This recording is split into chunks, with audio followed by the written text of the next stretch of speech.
매년 애플이 개최하는 개발자 회의 WWDC는 새로운 기술의 발표가 이루어지는 공간이지만 2009년 이후로는 새로운 소프트웨어 이외에 애플의 신제품을 소개하는 공간으로도 꾸려지고 있습니다. 오는 6월에 개최될 WWDC 2023 역시 iOS 17, watchOS 10, macOS 14 등 다양한 소프트웨어 발표가 준비되어 있지만 역시 관심을 모으는 것은 신제품만한 것이 없죠. 애플의 이번 WWDC 2023에서 공개되는 신제품은 크게 두 가지입니다.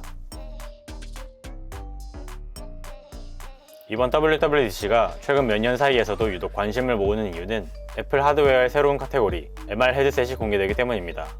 영어로 믹스드 리얼리티를 줄여 MR로 표현되는 혼합 현실이라는 개념은 메타버스로 익숙한 가상현실, 현실 위에 가상정보를 얻는 증강현실을 모두 사용한다는 뜻인데요.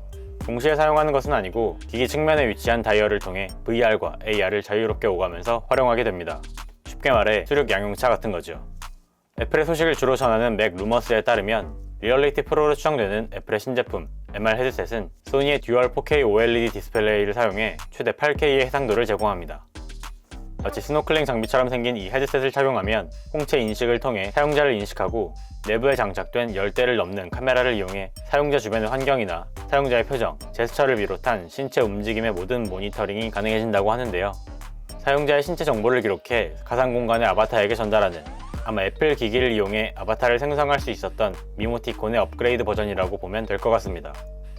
그나저나 표정까지 전달한다니 메타버스를 이용한 업무에 참여하시는 분들은 이제 가상현실에서까지 표정 관리를 해야 되게 생겼네요.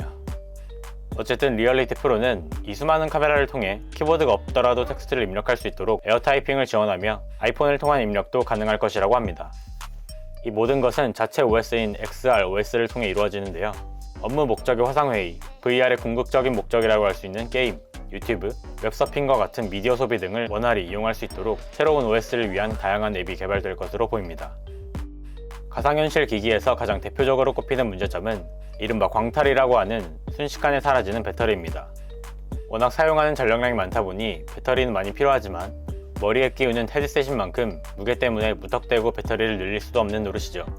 VR 기기 분야의 가장 발전된 기기로 꼽히는 메타의 메타퀘스트 프로는 배터리의 위치를 뒤통수적으로 옮기며 무게중심 무게를 해결했는데요. 애플은 배터리를 헤드셋이 아니라 허리 밴드에 장착하고 배터리와 헤드셋을 코드로 연결해 메타퀘스트 대비 더욱 가벼운 헤드셋을 선보일 것이라고 합니다. 배터리도 손쉽게 교체가 가능할 것으로 보이는 데다 이런 방식이라면 무게 부담을 줄일 수 있어 옷 건강에는 더 좋겠지만 모양새는 좀 그렇겠는데요. 게다가 허리 밴드로 배터리가 옮겨감에도 불구하고 배터리 수명이 메타퀘스트 프로보다 부족한 2시간 수준인 것으로 전해져 아쉬움을 더하고 있습니다.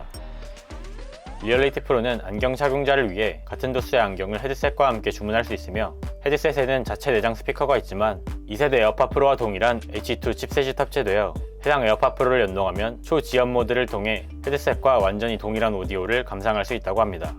하지만 다른 블루투스 이어폰을 사용하면 다소 지연이 발생할 수 있고 이어폰 잭은 당연하게도 없기 때문에 무선 이어폰이 없으시다면 자체 스피커를 사용해야만 할 것으로 예상됩니다. 배터리 문제가 더 크게 느껴지겠네요.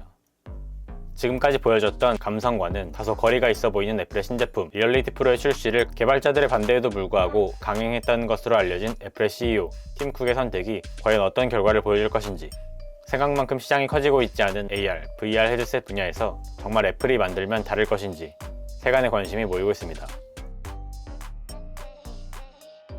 WWDC에서 공개될 것으로 예상되는 또 다른 신제품은 대화면 디스플레이의 맥북 에어입니다. 애플의 노트북 라인업인 맥북은 맥북 에어와 프로 두 가지로 구분되죠. 프로 라인업은 13인치, 14인치, 16인치의 다양한 디스플레이 사이즈가 준비되어 있지만 맥북 에어는 현재 13인치 딱 한 가지 사이즈만이 판매되고 있습니다. 맥북 에어 정도의 성능이면 딱이지만 13인치의 화면은 사실 많이 작은 편이라 울며 겨자 먹기로 오버스펙의 16인치 맥북 프로를 구입하는 분들이 많은데요. 그렇기 때문에 오랫동안 에어 라인업에 14인치 이상의 대형 디스플레이가 탑재된 맥북 에어를 출시해달라는 목소리가 많았고 관련한 루머 역시 꾸준히 들려왔습니다. 출시 유력이라는 소문과 무산됐다는 소식에 거듭되는 반복 끝에 이번 WWDC에서는 드디어 정말로 출시가 될 것으로 보이는데요. 15.5인치 대화면으로 출시될 것으로 알려진 맥북 에어는 칩셋의 GPU 부분에서 일부 변동이 있을 수 있겠지만 M2 칩셋을 비롯해 디자인 및 기능이 전반적으로 2022년에 출시된 M2 맥북 에어와 비슷할 것이라고 알려졌습니다. 다만 현재 13인치 M2 맥북 에어가 1.24kg으로 울트라북 계열치고는 가볍다라는 이미지를 잃은 지 오래인 가운데 대형화가 진행된다면 그에 따라 필수적으로 따라오는 무게 증가는 다시 한번 에어라는 이름을 무색하게 만들 것으로 보입니다. 오늘 준비한 영상은 여기까지입니다. 저는 다음 영상으로 돌아오겠습니다. 감사합니다.